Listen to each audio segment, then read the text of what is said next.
Welcome to Autocar India Quick News, the one-stop place to get all the latest news from the automotive world of India. Like always, allow us to remind you to please subscribe to our channel if you haven't already and make sure the bell icon is active. That way you can stay updated to our content. Let's move on to the news. The week started with the launch of the facelifted Hyundai Aura. A week after Hyundai had revealed prices for the updated Grand i10 Nios, the car maker has now announced prices for the hatchback's compact sedan sibling, the Aura. The model has been launched at 6.29 lakh rupees. Here is a detailed breakdown of the variants and their prices.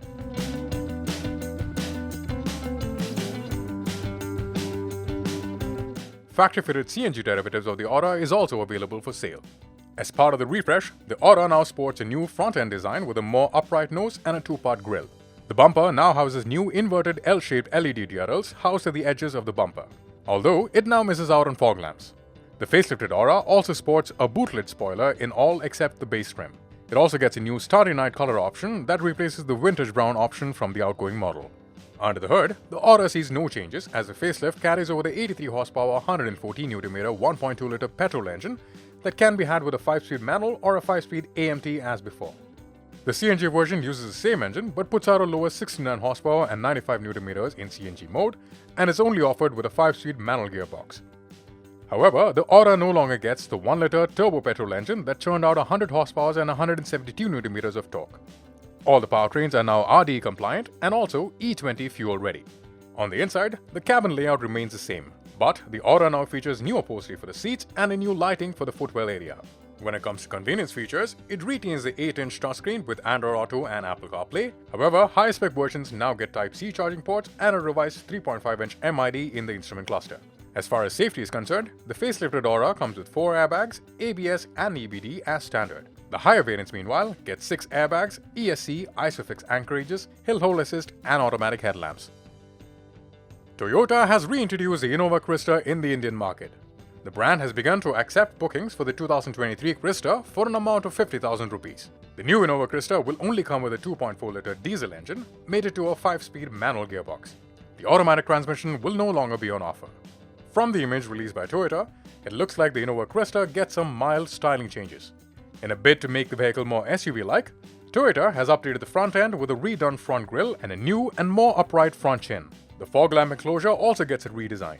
The side profile and alloy wheel design remain the same. The 5th generation Honda City is all set for a mid-life refresh, with the updated model expected to make its debut in March this year. The refreshed City is expected to get a revised front and rear bumpers as well as a new design for the alloy wheels. No major changes are expected on the inside, however it could see the addition of new features such as ventilated seats and a wireless charger. The biggest change is among the variants, where Honda is most likely to reshuffle the lineup for the City. A more affordable variant of the City eHEV Strong Hybrid could be on the cards too. While no changes are expected to the petrol and strong hybrid powertrains, the diesel engine will no longer be part of the lineup. Honda too will go petrol only in the run up to the implementation of the stricter RDE norms in April. Effectively, that's the end of the road for the 100 horsepower 1.5-liter ID Tech diesel engine. Maruti Suzuki has yet again announced a recall for the Grand Vitara SUV. The latest recalls applies to the Grand Vitara models manufactured between August 8th of 2022 and November 15th of 2022. Maruti Suzuki has stated it will recall 11,177 units of the SUV over a possible defect in the rear seat belt mounting brackets, which in rare cases may loosen in the long run and may have an impact on its functionality. The brand said that its workshops will contact the owners of the affected models to inspect and replace the parts free of cost. Porsche held a unique expo-style event in Mumbai this past week to commemorate 75 years of the brand and celebrate its best year of sale in India to date. But the spotlight was on the 718 Cayman GT4 RS, which made its India debut. The GT4 RS is the range-topping version of the 718 lineup and is only available in the coupe body style. It was launched in India in May of 2022 at an ex-showroom price of 2.54 crore rupees. The GT4 RS is the most hardcore, track-oriented performance model Porsche has ever created for the 718 lineup. At the Nürburgring racetrack in Germany, it managed to put down a time of 7 minutes, 9.03 seconds, which is a good 23.06 seconds faster than the GT4. The credit for this blistering lap time goes to the more powerful 4-liter naturally aspirated flat-six engine that produces 500 horsepower and 450 Nm mated to a 7-speed dual-clutch automatic gearbox. This is the same powertrain that's found on its elder sibling, the 911 GT3, but a bit tuned down. The GT4 RS does 0 to 100 km per hour sprint in just 3.4 seconds and can go on to achieve a top speed of 315 km an hour. Due to the extensive use of carbon fiber reinforced plastics for the bonnet and front wings and a lightweight rear windscreen, the GT4 RS is 35 kg lighter compared to the GT4. Porsche has given the GT4 RS numerous features to enhance its aerodynamics, such as a swan-necked rear wing, new air vents and an adjustable front diffuser. The GT4 RS also sits 30 mm lower than the standard Cayman, and according to Porsche, all of this has resulted in the GT4 RS having a 10% more downforce compared to the GT4, and it goes up to 60% in track-oriented performance mode. The rear quarter glass has also been scooped out to enhance airflow to the engine, and Porsche says this improves the soundtrack as well. The Kari Motor Speedway at Coimbatore hosted the 7th edition of Formula Bharat from 19th to 24th of January. Just like last year, this year's event also adopted a hybrid approach with virtual and on-track events. Formula Bharat is a competition for engineering students from universities and colleges across India who aspire to make a future in the automotive industry. The teams have to design and fabricate a Formula-style prototype vehicle that meets Formula Bharat rules while seeking sponsorship and donations to fund the project. The competition is divided into two categories, combustion and electric. A jury of experts judge the teams and their vehicles in areas of engineering design, overall cost, marketability, and dynamic performance. This year, Formula Bharat introduced two classes. Class 1 gave aspiring student teams the chance to have their conceptual design judged by industry experts without having to build a physical prototype. The winners of this class were already announced in November 2022, with Hermes Racing from Kalinga Institute of Industrial Technology winning the combustion category and IITK Motorsport of Indian Institute of Technology, Kanpur, winning the electric category. Meanwhile, Class 2 was conducted on-site with a total of 53 teams, 32 combustion and 21 electric. Here is a list of all the winners. The winners of the overall event were Veloz Racing from Vishwakarma Institute of Technology in combustion category and STEC Stallion Motorsport Electric of Kashibai Navle College of Engineering in the electric category. The on-site event also comprised of the mandatory brake test, noise test, tilt test and more. These were followed by dynamic tests including skid plates, acceleration, autocross, efficiency and the endurance test on the track.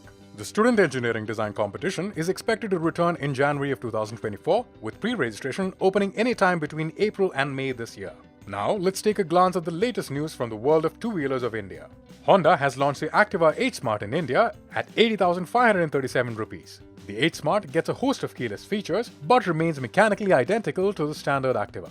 What's special about the Activa H-Smart is that it gets an electronic key fob that enables a plethora of features. For instance, Smart Find allows users to locate their vehicle by flashing all four indicators at the press of a button. Then there is a Smart Start feature, which can be used to start the scooter by just flipping the switch located where the key slot would normally be found. It also gets a Smart Unlock feature that unlocks the handlebar, fuel filler cap, and the underseat storage unit with just the key fob. The Smart Save feature, on the other hand, shuts off the keyless functionality of the fob, thereby locking the vehicle and aiding safety. And to top it all off, for the first time in its nearly 20-year run, the Activa gets alloy wheels with the H-Smart. Honda has revealed that production of the Activa H-Smart will begin by the end of this week and that units will be dispatched to dealers by the end of this month. Alongside the Activa H-Smart, Honda also revealed the updated prices for the Activa 6G Standard and the Activa 6G DLX. At the launch event, MD and CEO Atsushi Ogata also revealed that Honda will introduce its first electric scooter by March of 2024. The first model will likely be based on the Activa with an electric powertrain replacing the engine. It will have a fixed battery setup and offer a maximum speed of 50 km an hour. The second model will boast a swappable battery setup and offer high performance in line with other electric scooters available in the market. Honda is planning to produce ICE two-wheelers and EVs within the same plant in a hybrid format. TVS is also planning to launch new offerings in the electric two-wheeler space. Speaking to investors, the company's director and CEO K. N. Radhakrishnan recently revealed that they will be launching multiple new electric models in different segments over the next 18 months, and these will fall in the 5 kW to 25 kW power output bracket. This indicates that TVS will be venturing into the premium electric two-wheeler space and could bring in electric bikes as well. And that concludes news for this week. Thank you for watching and hope to see you all next week.